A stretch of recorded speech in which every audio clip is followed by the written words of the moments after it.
Assalamualaikum warahmatullahi wabarakatuh. Selamat datang di pembelajaran online bersama Bu Yuni. Hari ini kita akan belajar mengenai aturan sinus dan kosinus.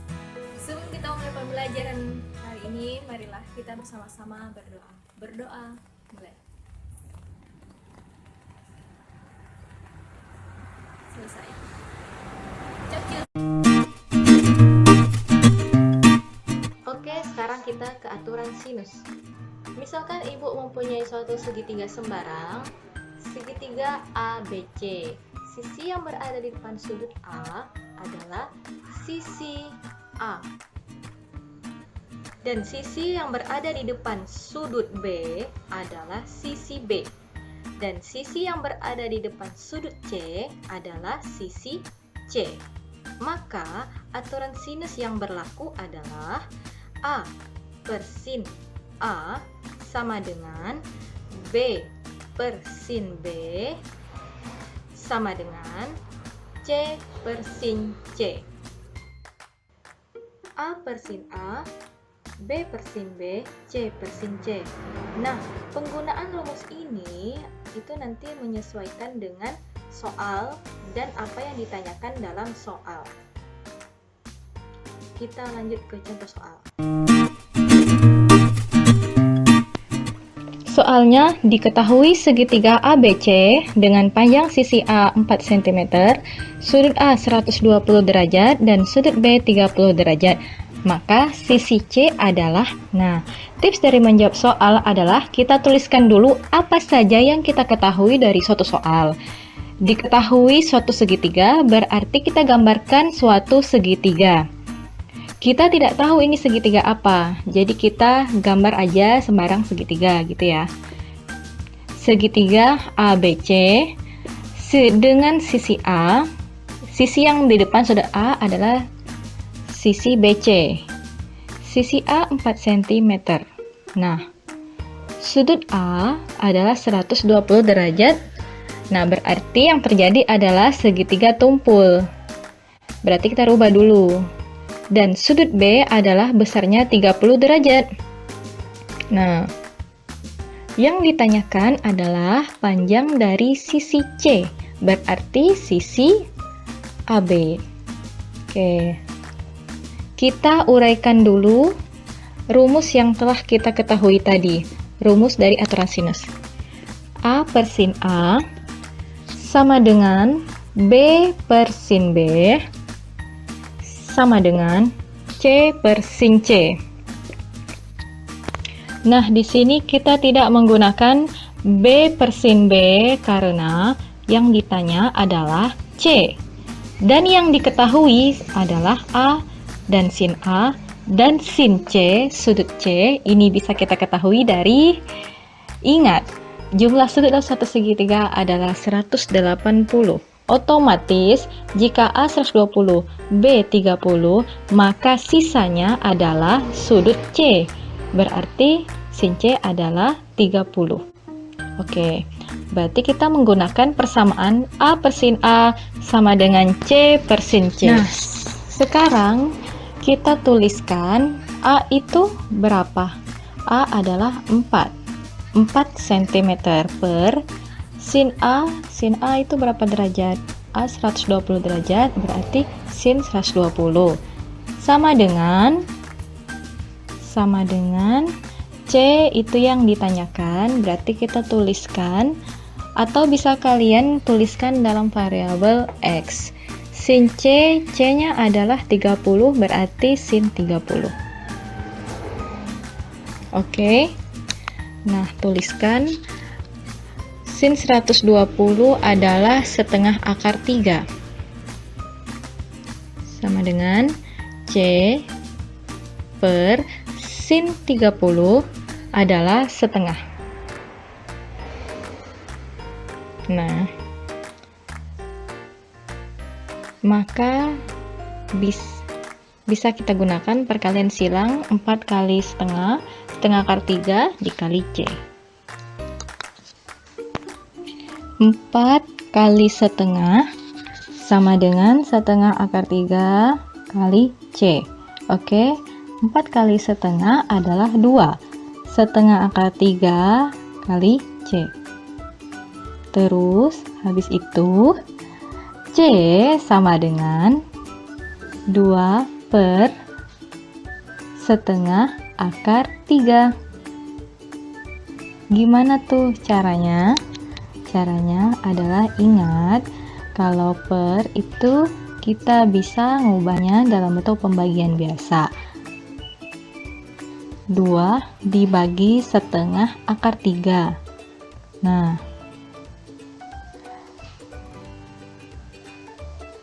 sama dengan C.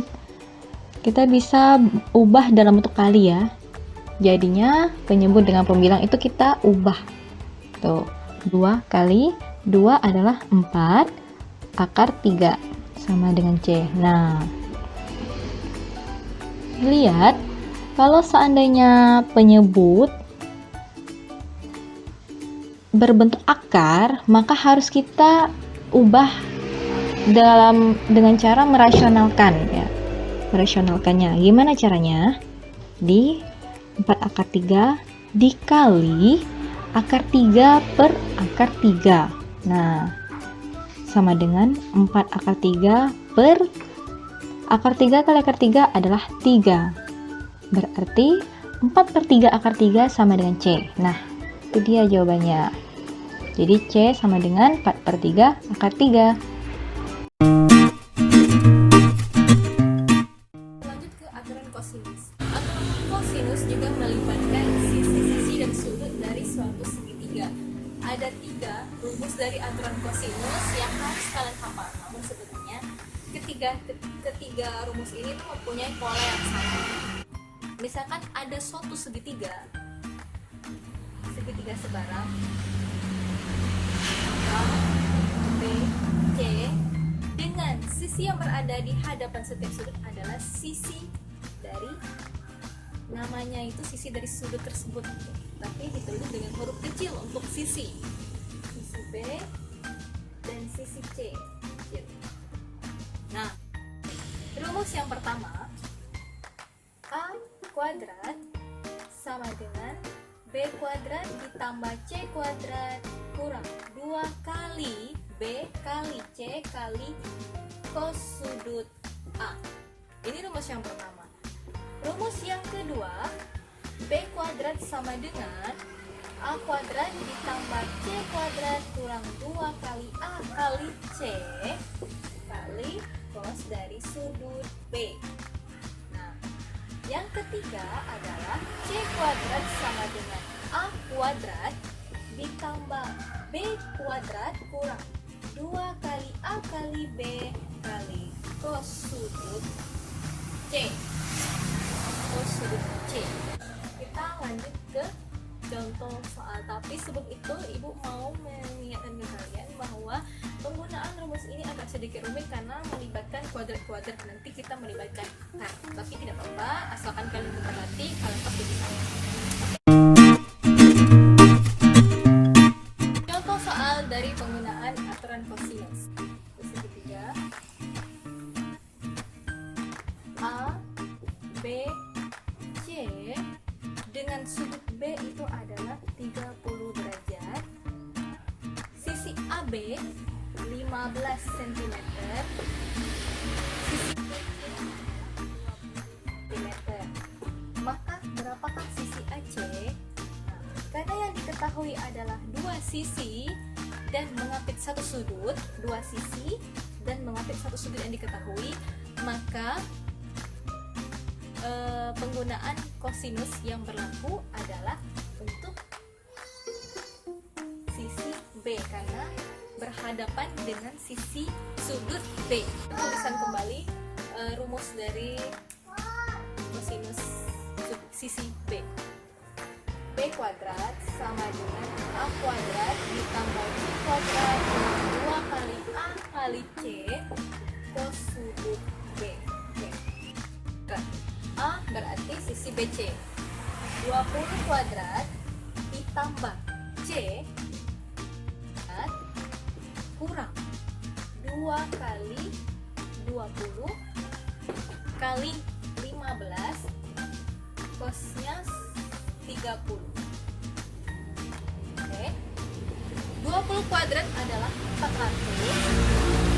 15 kuadrat adalah 225. Kurang 2 kali 20 kali 15. 2 kali 20 40 kali 15 kali cos 30 adalah setengah akar 3. Oke. Sama dengan 400 ditambah 225 adalah 625 kurang 40 dikali 15 kali setengah. 40 kali setengah 20. 20 kali 15 300. Jadi 40 kali 15 itu kan 600 ya. 600 kali setengah itu 300. Jadi 300 akar 3. B kuadrat sama dengan 625 kurang 300 akar 3. Jadi B sama dengan akar 625 kurang 300 akar 3. Ini bisa kita akarkan enggak? Coba kita lihat ya.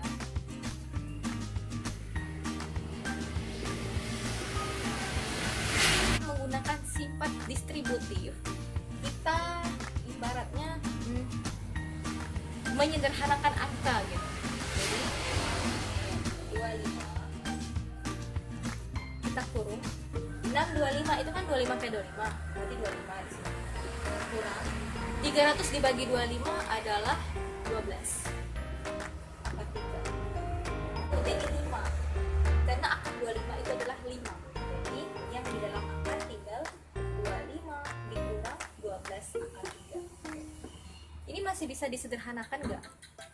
Sepertinya tidak bisa. Jadi jawabannya adalah B sama dengan 5 kali akar 25 kurang 12 akar 3.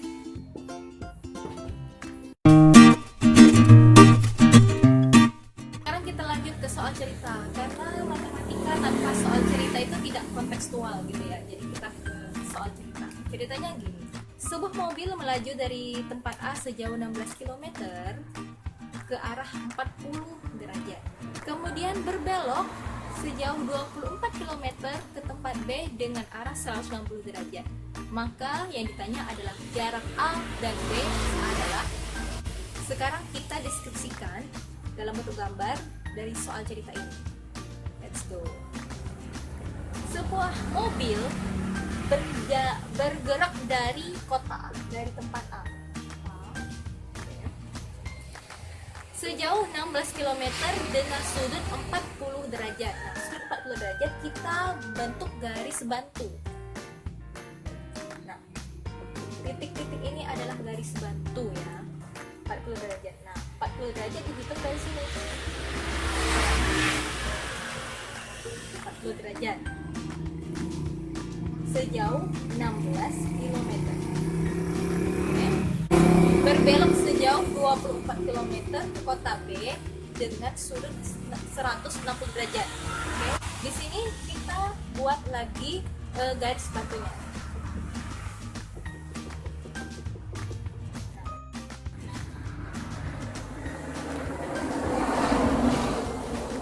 Kota B. Ini sejauh yang ditanyakan adalah jarak dari A ke B, yang mana ternyata rute mobil itu membentuk suatu segitiga dengan dua sisi yang diketahui dan sudut 40 dan di sini 60. Nah, sekarang kita analisis dari gambar. Karena ini adalah sudut yang berseberangan, ini kan garis lurus dan ini juga garis lurus, maka sudut yang di sini adalah sama besar dengan sudut yang ada di sini, yaitu 40 derajat. Terus yang kedua, garis lurus mempunyai sudut dengan besar 180 derajat. Otomatis jika di sini 60, maka sudut yang di sini adalah 180 dikurang 160. Maka sudah jelas bahwa di sini kita menggunakan aturan kosinus karena dua sisi yang diketahui dan sudut yang diapit oleh kedua sisi yang diketahui tersebut adalah 60 derajat. Ya, dan yang ditanya adalah jarak A ke B, sisi yang berada di hadapan sudut ini. Oke, sekarang kita cari.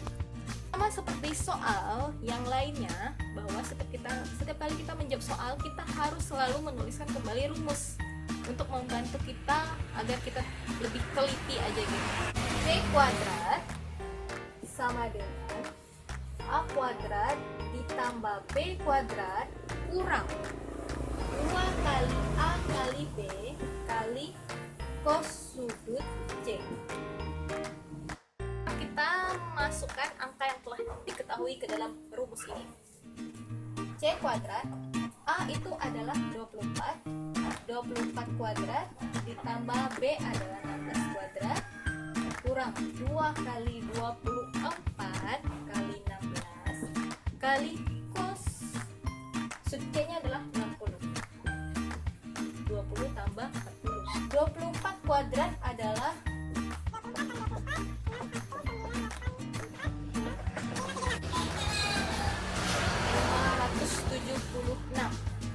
16 kuadrat adalah 256 kurang 2 kali 24 48 kali 16 2 kali 24 48 kali 16 kali cos 60 adalah sepenuh.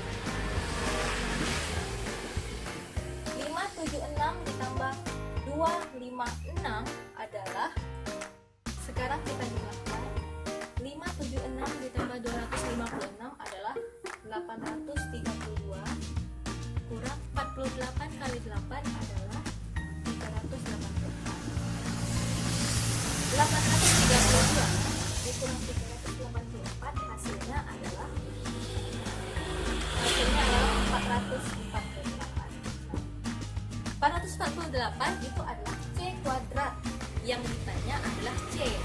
Berarti C sama dengan akar 448. Karena ini bukan akar sempurna, maka kita harus mencari salah pengalinya yang salah satu merupakan kuadrat sempurna. Didapat bahwa 448 adalah 64 kali 64 kali 7. Akar 64 adalah 8. Jadi 8 akar 7. Maka panjang C adalah 8 akar 7 cm. Jika kita desimalkan, maka akar 7 menjadi 2,645. Berarti 8 kali 7, angka desimalnya adalah 21,16 km.